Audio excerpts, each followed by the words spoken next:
तो अब हम लोग पढ़ेंगे how to calculate net present value NPV, profitability index PI, internal rate of return जिसको आईआरआर भी बोला जाता है, और पे बैक पीरियड। ठीक है, तो इन सबको पढ़ने से पहले ये क्वेश्चन को सॉल्व करो। ठीक है, principal is 100, interest 10%, time 5 years, calculate the amount after 5 years compounded annually. इसका अमाउंट का कैलकुलेट करना है आफ्टर 5 years कंपाउंडेड एनुअली।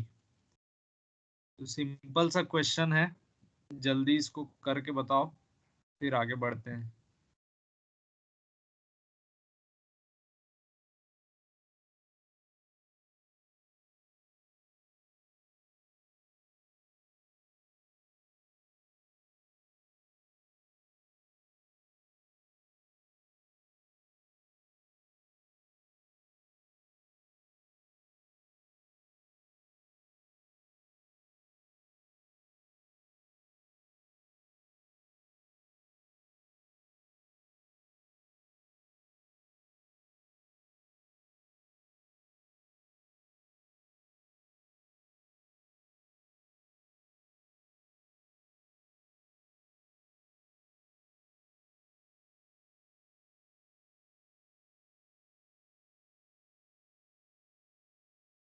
हो जाएगा तो बताना।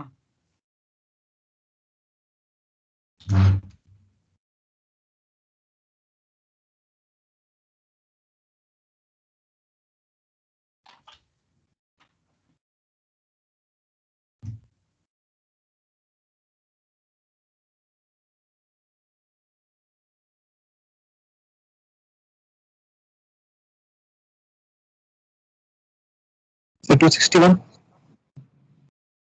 261, ठीक है, चेक कर लेता हूँ। बाकी लोग भी 161 है क्या? ठीक है, ठीक है, बाकी लोग करो, चेक कर लेते हैं।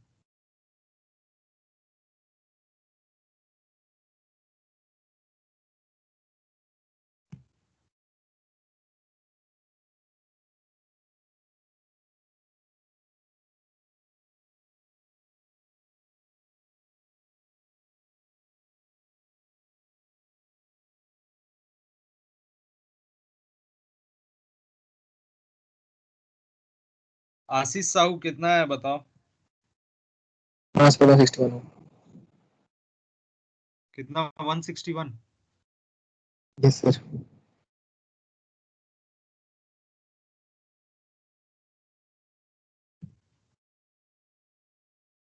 ठीक है, तो इसका आंसर 161 है, ये है आंसर। तो देखो, ये जो चारों चीजें हैं, ठीक है, ये चारों चीजें या जो भी डिस्काउंटेड कैश फ्लो और नॉन डिस्काउंटेड कैश फ्लो में जो भी चीजें आती हैं, वो कंपाउंड इंटरेस्ट के फॉर्मूले पे ही ये सब चीजें कैलकुलेट होता है। तो कंपाउंड इंटरेस्ट को समझना बहुत ही जरूरी है। ठीक है, फॉर्मूला इसका रहता है ए इक्वल टू पी, ब्रैकेट में 1 + r⁴ ठीक है, तो कंपाउंड इंटरेस्ट और सिंपल इंटरेस्ट में अंतर ये है कि इसका जो फर्स्ट ईयर का जो अमाउंट रहता है वो सेकंड ईयर का प्रिंसिपल हो जाता है, सेकंड ईयर का जो अमाउंट रहता है वो थर्ड ईयर का प्रिंसिपल हो जाता है। तो ऐसे ही ये वर्क करता है कंपाउंड इंटरेस्ट, और यही अंतर है। जैसा कि इसमें देख सकते हो, 100 प्रिंसिपल था, 10% इंटरेस्ट में 10 रुपए ऐड हुआ और 110 रुपए हो गया। फिर यहाँ पे 110 रुपए प्रिंसिपल हो गया, जबकि सिंपल इंटरेस्ट में जो है 100 रुपए ही प्रिंसिपल रहता है। ठीक है, फिर 110 रुपए प्रिंसिपल हुआ, उसका 10% 11 रुपए, तो 121 रुपए हो गया। फिर 121 रुपए हो गया, उसका 10% 12.1, तो फिर इतना अमाउंट होगा। तो इस तरीके से compound interest, sorry, amount after at compound interest at the end of 5 years is 161।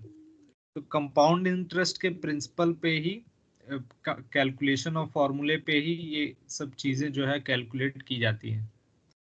ठीक है, अब सेम क्वेश्चन है लेकिन कंपाउंडेड हाफ ईयरली है।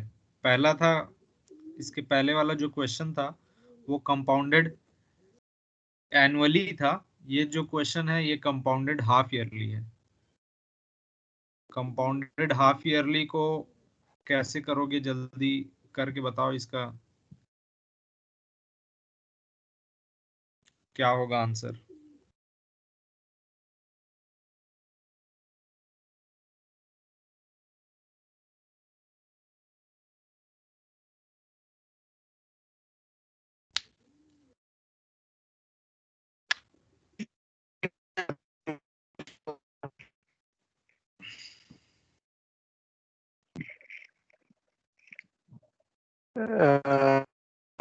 अप्रोक्सीमेटली 260। Yes sir 259.9। ठीक है, ठीक है। रोहित कुमार यादव। Yes sir. हाँ, तुम्हारा कितना है? 259.5 कुछ आ रहा है समथिंग। अच्छा, ठीक है। कैसे किए ये बताओ। सर वो n का वैल्यू 5 इंटू 2 कर देंगे तो 10 हो जाएगा।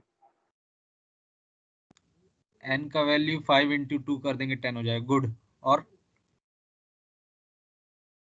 और सर बाकी वो उस पर रख देंगे अच्छा, फॉर्मूले पे। बाकी सर और किसी में इंटरेस्ट, कोई चेंजेस नहीं होगा? सर इंटरेस्ट एनुअली है कि वो 6 मंथ वाला ही है, हाफ ईयरली है? ये तो टोटल क्वेश्चन पढ़ो ना, कंपाउंडेड हाफ ईयरली दिया हुआ है ना। सर लेकिन वो 10% ही है, एनुअल में 10% है सिर्फ, ऐसे ही लगेगा मतलब ये हाफ ईयरली है वो। एनुअल का 10% है। सर तो ज़्यादा फर्क नहीं सर, 162.9 ऐसे आ रहा है ऐसे में। देखो, कंपाउंडेड हाफ ईयरली में क्या होता है मैं बता रहा हूँ। जब आपको सर कंपाउंडेड हाफ ईयरली, हाँ क्या हो गया? मतलब सर जैसे हाफ ईयरली रहेगा तो फिर 10% तो 6 महीने का हो जाएगा ना, वो तो फिर हाँ, इंटरेस्ट। बता रहा हूँ। ठीक है, अगर कंपाउंडेड हाफ ईयरली, स्लाइड दिख रहा है ना सामने? हाँ सर देखो, देखिए। कंपाउंडेड हाफ ईयरली है तो जो आपको इंटरेस्ट रेट दिया जाता है उसका हाफ हो जाएगा। ठीक है, तो इंटरेस्ट रेट अपने को 10 दिया गया था, तो उसका हाफ हो जाएगा, वो हो जाएगा 5। ठीक है।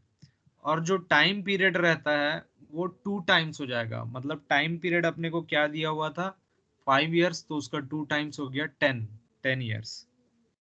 समझ में आया ये चीज? ठीक है। वैसे ही मान लो क्वार्टरली दिया हो, क्वार्टरली मतलब 1/4। ठीक है, क्वार्टरली दिया हो तो इंटरेस्ट जो है उसका 1/4 हो जाएगा। और जो टाइम पीरियड जो दिया हुआ है उसका 4 टाइम्स हो जाएगा। ठीक है, मतलब जैसे अगर पिछले वाले क्वेश्चन में अगर हम क्वार्टरली बोलें, इसमें कंपाउंडेड, एक मिनट, कंपाउंडेड हाफ ईयरली की जगह क्वार्टरली बोलें, तो इंटरेस्ट जो है इसका 1/4 हो जाएगा। 1/4 मतलब 2.5 हो जाएगा। और टाइम पीरियड जो है, टाइम पीरियड क्या होगा, 20 हो जाएगा। 5 × 4 20। ये चीज समझ में आया? मतलब बाय डिफॉल्ट एनुअली इंटरेस्ट दिया रहता है ना? हाँ, ये एनुअली दिया रहता है, जो भी आपको क्वेश्चन में दिया रहेगा एनुअली दिया रहेगा। और कंपाउंडेड हाफ ईयरली और क्वार्टरली या 1/3 जैसा भी बोलेगा वैसा आपको करना पड़ेगा। तो इसमें इसका फंडा ये है कि जब कंपाउंडेड हाफ ईयरली बोला जाता है तो 6 मंथ को एज एन ईयर लेके चलते हैं। ठीक है, 6 मंथ को एज अ ईयर लेंगे तो इंटरेस्ट जो है, जो एनुअली 10% था तो वो हाफ हो जाएगा, सिंपल सी बात है, 5% हो जाएगा। लेकिन टाइम पीरियड अगर मान लो 6 ईयर को आप एज अ ईयर, 6 मंथ को एज अ ईयर लेके चलोगे तो एक ईयर में तो फिर 2 ईयर हो गए, तो टाइम जो है 2 टाइम्स हो जाएगा। ठीक है, तो यही है सर तो सर सर जैसे आप बोल रहे हो क्या बोलते हैं, जैसे हाफ ईयरली वाले में कि इंटरेस्ट आधा हो जाता है, जैसे 5%, जैसे उसको लेके सॉल्व कर रहे हैं तो जैसे 1.05 टू द पावर 10 करना पड़ेगा मतलब।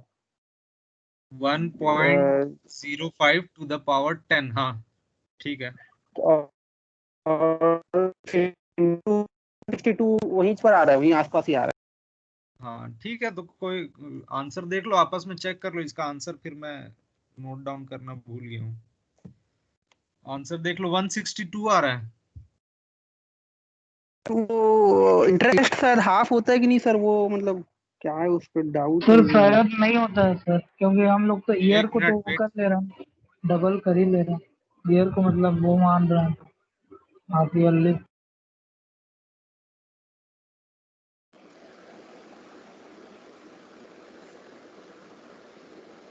162 ही होगा सर। हाँ ठीक है, इंटरेस्ट जो है हाफ होगा और टाइम डबल, इतना ध्यान रखना। ठीक है, सबका उतना ही आ रहा है।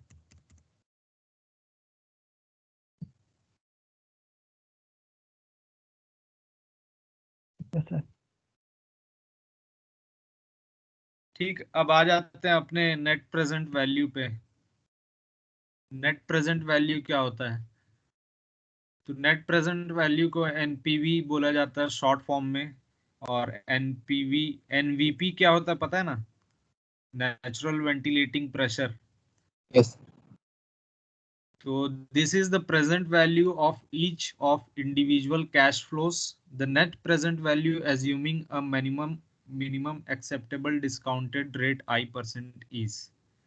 ठीक है, तो ये जो है present value of individual cash flows निकाला जाता है जिस टाइम में भी निकालना रहता है, और इसी को फिर नेट नेट प्रेजेंट वैल्यू निकालने का ये फॉर्मूला है।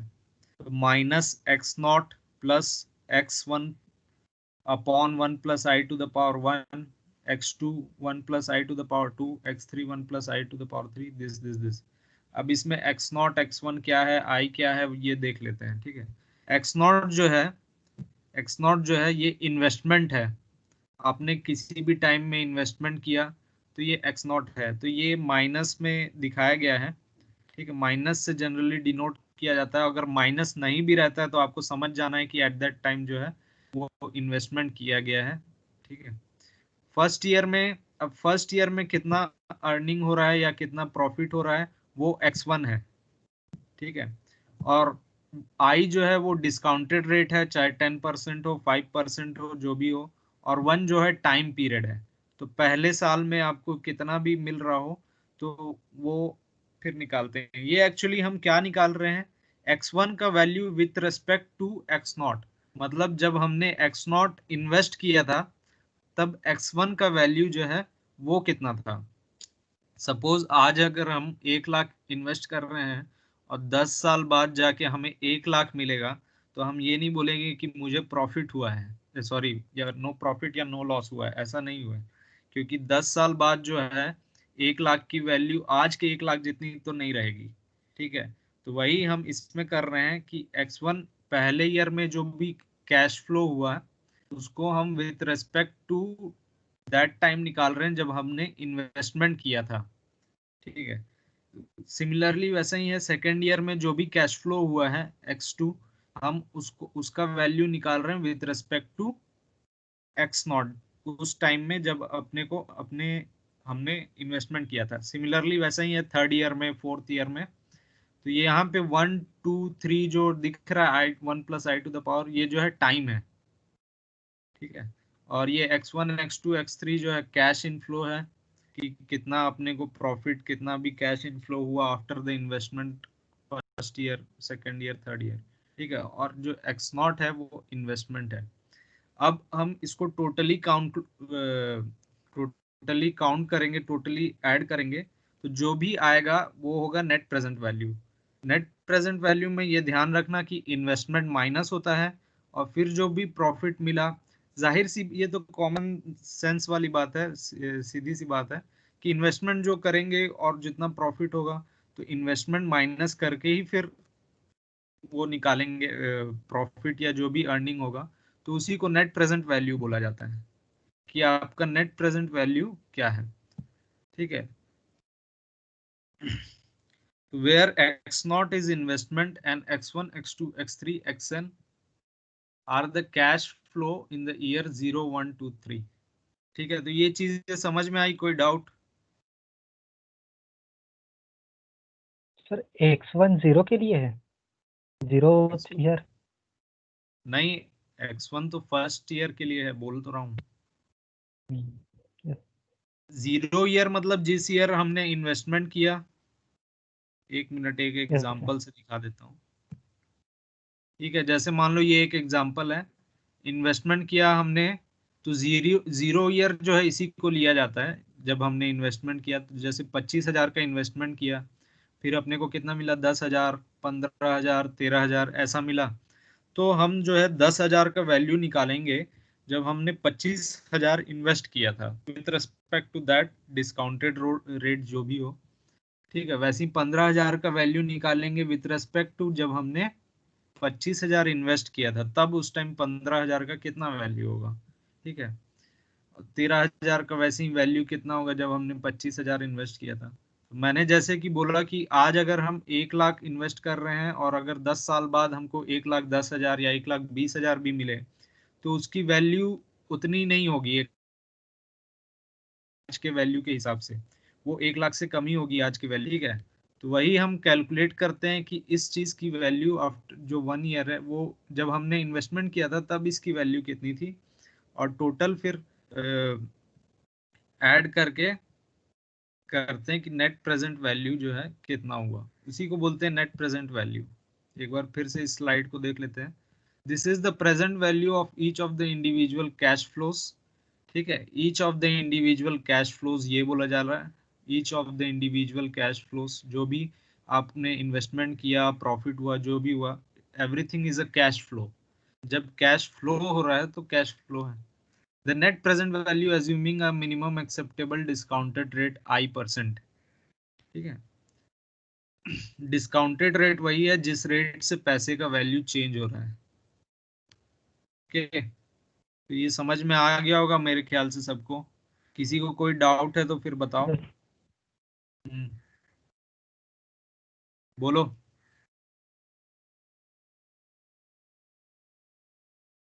नो सर, नहीं डाउट।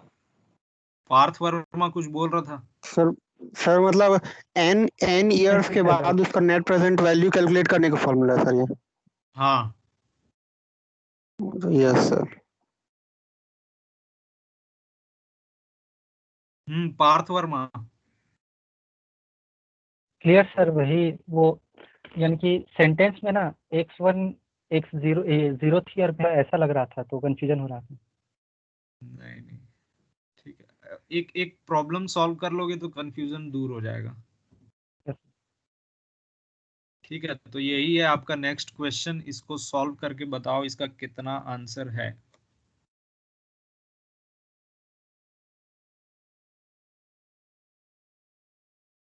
I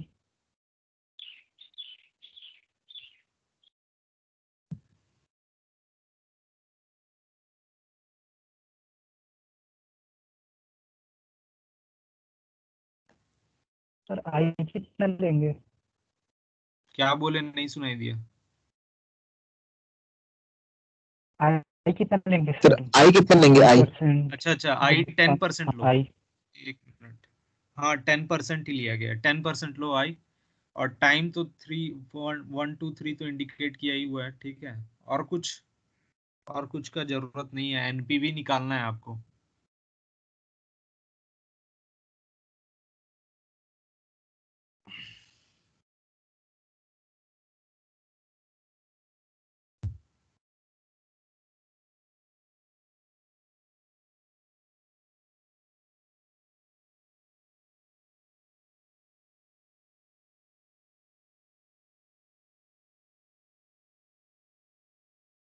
आंसर कोई मत बताना, ठीक है, हो जाएगा तो बताना हो गया, आंसर बताने की जरूरत नहीं है।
यस सर हो गया।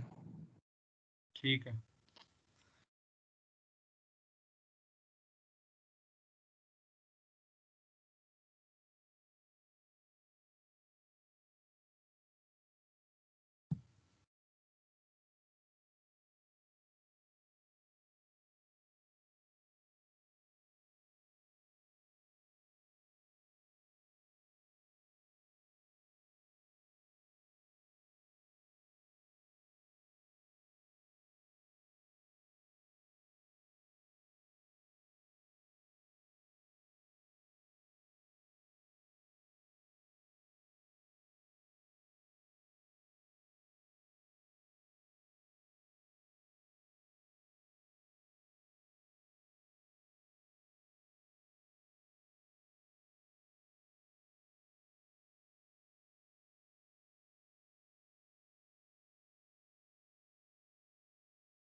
ललन साहू हो गया तुम्हारा?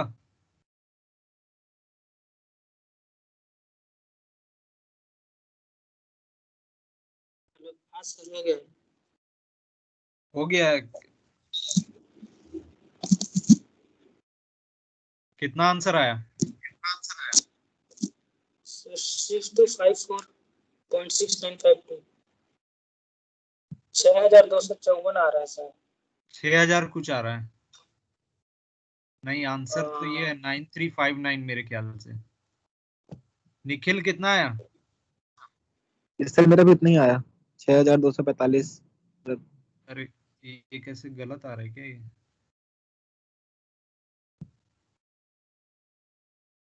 ये यही ऐसे ही फॉर्मूला यूज किए हो ना? ये देख लो तो। यस सर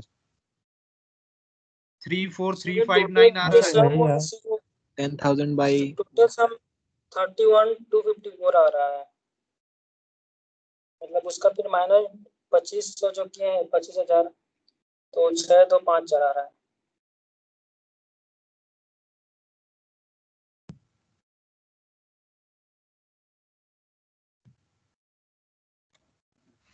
ये कैसे सर गलत आ रहा ये आप एनपीवी में अच्छा 343 हाँ ठीक है। है?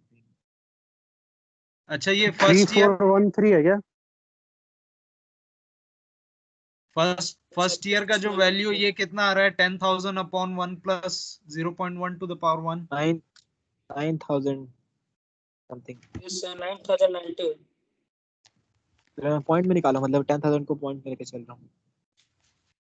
10 लेके चल रहा हूँ 10,000 को 9.090 और सेकंड पे कितना है करण? सेकंड का 12.39। कितना है? 12396 हाँ कितना और बोले थर्ड का फिर 9 से से बताओ। 9 सर 12,396 ठीक है। और थर्ड का थर्ड का 9,767। 9767 सम करने पे तो कुछ सही आना चाहिए, गलत है। हो सकता है मेरे से ही कुछ मिस्टेक हुआ होगा इसको कैलकुलेट करने में।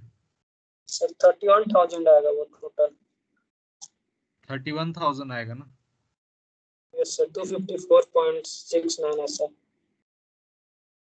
ठीक है ओके चलो।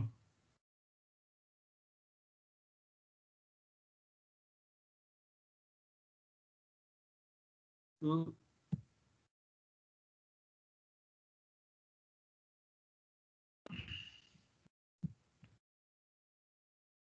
ठीक है, तो समझ में आ गया सबको? कोई डाउट है? ये आंसर एक बार चेक कर लेना।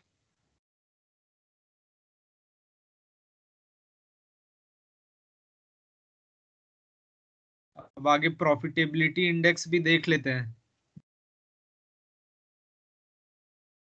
ठीक है, प्रॉफिटेबिलिटी इंडेक्स क्या होता है? The profitability index is also known as benefit upon cost ratio, is the ratio of present value of future net cash flow to the initial outlay of project। ठीक है, तो हो सकता है इतना इंग्लिश नहीं समझ में आया होगा। तो profitability index equal to simply benefit upon cost ratio. ठीक है, कितना बेनिफिट हुआ। तो पिछले वाला जो क्वेश्चन है उसमें आप देख सकते हो सिग्मा पीवी अपॉन इन्वेस्टमेंट। ठीक है, तो सिग्मा पीवी क्या था इसमें 34,000 या आपका जितना भी 31,000 जो भी आ रहा था, तो 31,000 अपॉन इन्वेस्टमेंट, तो वो हो जाएगा profitability index. The accept reject criteria for profitability index is as under: accept the project if PI is greater than 1 and reject the project if PI is less than 1. तो सीधी सी बात है कि इसमें PI 1 कब ज्यादा होगा, जब अपने को ये अमाउंट जो है इन्वेस्टमेंट से ज्यादा मिले तो प्रॉफिट ज्यादा होगा. तो 1 से ज्यादा होगा तो प्रोजेक्ट एक्सेप्टेड होगा, और 1 से कम होगा तो प्रोजेक्ट जो है रिजेक्टेड होगा. तो ये वैल्यू सिग्मा पीवी कहाँ से आ रहा है, ये तो देख चुके हैं. ठीक है, तो प्रॉफिटेबिलिटी इंडेक्स समझ में आ गया सबको?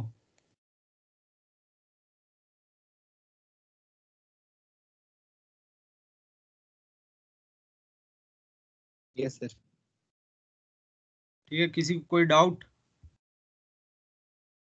सर ये जो सिग्मा पीवी जो दिया हुआ है ये है प्रेजेंट वैल्यू. प्रेजेंट वैल्यू मतलब ये जो पिछला क्वेश्चन जो सॉल्व किया हम लोग, इसमें ये सब अमाउंट का प्रेजेंट वैल्यू निकाले with respect to the time जब इन्वेस्टमेंट किया गया था. तो ठीक है, ये सब ऐड करके ये जो न्यूमरेटर में वही रहेगा सिग्मा पीवी, और नीचे जो है इन्वेस्टमेंट, डिनोमिनेटर में इन्वेस्टमेंट, दोनों के रेशियो को बोलते हैं profitability index. If the profitability index will be greater than 1, मतलब अपने को इन्वेस्टमेंट से ज्यादा प्रॉफिट मिल रहा है, तो then the project will be accepted. Otherwise अगर लेस देन 1 होगा, मतलब जो है इन्वेस्टमेंट जो है ज्यादा है प्रॉफिट से, बेनिफिट से, then the project will be rejected. ठीक है, तो इसका प्रॉफिटेबिलिटी इंडेक्स कितना आ रहा है जल्दी बताओ. जो क्वेश्चन दिया था उसी का 1.25. 1.25. ठीक है, यस सर. तो इतना समझ में आ गया सबको? इन 4 यूनिट से जो इन 4 यूनिट बोल रहा हूँ, इन 4 टॉपिक से जो भी नेट प्रेजेंट वैल्यू है, profitability index, internal rate of return, पे बैक पीरियड, एक ना एक क्वेश्चन आना पक्का है 2 नंबर का, और ज्यादा से ज्यादा 5 नंबर का भी आ सकता है. तो ये बहुत इंपॉर्टेंट है, ये टॉपिक हर साल आया है, आप देखना हर साल आया है, और इस साल भी आएगा 2021 में. तो ये यस सर. चारों topic numerical point of view से बहुत इंपॉर्टेंट है, तो अच्छे से कर लेना. और नेक्स्ट क्लास में हम लोग इसी का जो बाकी न्यूमेरिकल है, इन्हीं दोनों टॉपिक से रिलेटेड वो न्यूमेरिकल करेंगे. ठीक है, yes sir. Okay sir. Okay, thank you. Thank you sir. Thank you sir. Thank you sir.